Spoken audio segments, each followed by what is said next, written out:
Super star Rajinikanth అల్లుడు Kollywood star Dhanush కు పెద్ద చిక్కులు ఎదురయ్యాయి. ధనుష్ పుట్టుమచ్చలు చెరిపేశాడని మద్రాస్ హైకోర్టు మదురై బెంచ్ కి వైద్యులు నివేదిక ఇవ్వడం తీవ్ర కలకలం రేపింది. లేటెస్ట్ టెక్నాలజీ ఉపయోగించి లేజర్ చికిత్సతో పుట్టుమచ్చలు చెరిపేసినట్లు ధనుష్ పై ఆరోపణలు వస్తున్నాయి. ధనుష్ తమ కుమారుడేనని కదిరేసన్ మీనాక్షి దంపతులు వేసిన కేసు ఇప్పుడు మరో మలుపు తిరిగింది. తమిళనాడులోని మదురై జిల్లా మేలూరుకు చెందిన కదిరేసన్ మీనాక్షి దంపతులు ధనుష్ తమ కొడుకేనని హైకోర్టులో పిటిషన్ వేశారు. వాళ్ల వాదనలో నిజం లేదు అని వాదిస్తున్నాడు ధనుష్. కొద్ది రోజుల క్రితం ఈ కేసులో కోర్టుకు కూడా హాజరయ్యారు ధనుష్. కదిరేసన్ దంపతులు కోరినట్లు ధనుష్ పుట్టుమచ్చలను పరిశీలించాల్సిందిగా హైకోర్టు ఆదేశించింది. దీంతో ప్రభుత్వ వైద్యులు సోమవారం ధనుష్ పుట్టుమచ్చలను పరిశీలించారు. లేజర్ టెక్నాలజీ ఉపయోగించి పుట్టుమచ్చలను చెరిపేసినట్లు వైద్యులు నిర్ధారించారు. దీనిపై కోర్టుకు నివేదిక కూడా ఇచ్చారు.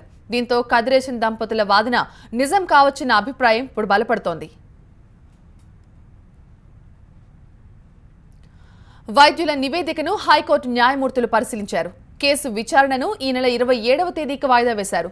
ధనుష్ అసలు పేరు కళీ సెల్వన్ అని 10వ తరగతి వరకు మేలూరులోనే చదువుకున్నాడని కదిరేసన్ దంపతులు చెబుతున్నారు.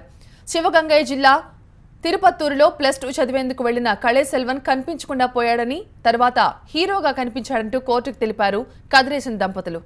ధనుష్ ను తమకివ్వాలంటూ కస్తూరి రాజాను కలిసినప్పటికీ ఆయన లెక్క చేయలేదన్నారు ఈ వృద్ధ దంపతులు. వృద్ధాప్యంలో కష్టాలు పడుతున్న తమను ధనుష్ పట్టించుకోవడం లేదన్నారు. తమ కొడుకు సంపాదన నుంచి తమకు నెలకు 60,000 జీవన భృతి కల్పించాలని కోర్టుని కోరుతున్నారు వీరు. ధనుష్ తమ కొడుకే అనేందుకు పూర్తి ఆధారాలు ఉన్నాయంటున్నారు. ధనుష్ కు DNA పరీక్షలు కూడా నిర్వహించాలని కదిరేసన్ దంపతులు డిమాండ్ చేస్తున్నారు. పుట్టుమచ్చల పరీక్షలో దొరికిన ధనుష్ DNA టెస్ట్లో కూడా దొరికిపోతాడని చెప్తున్నారు.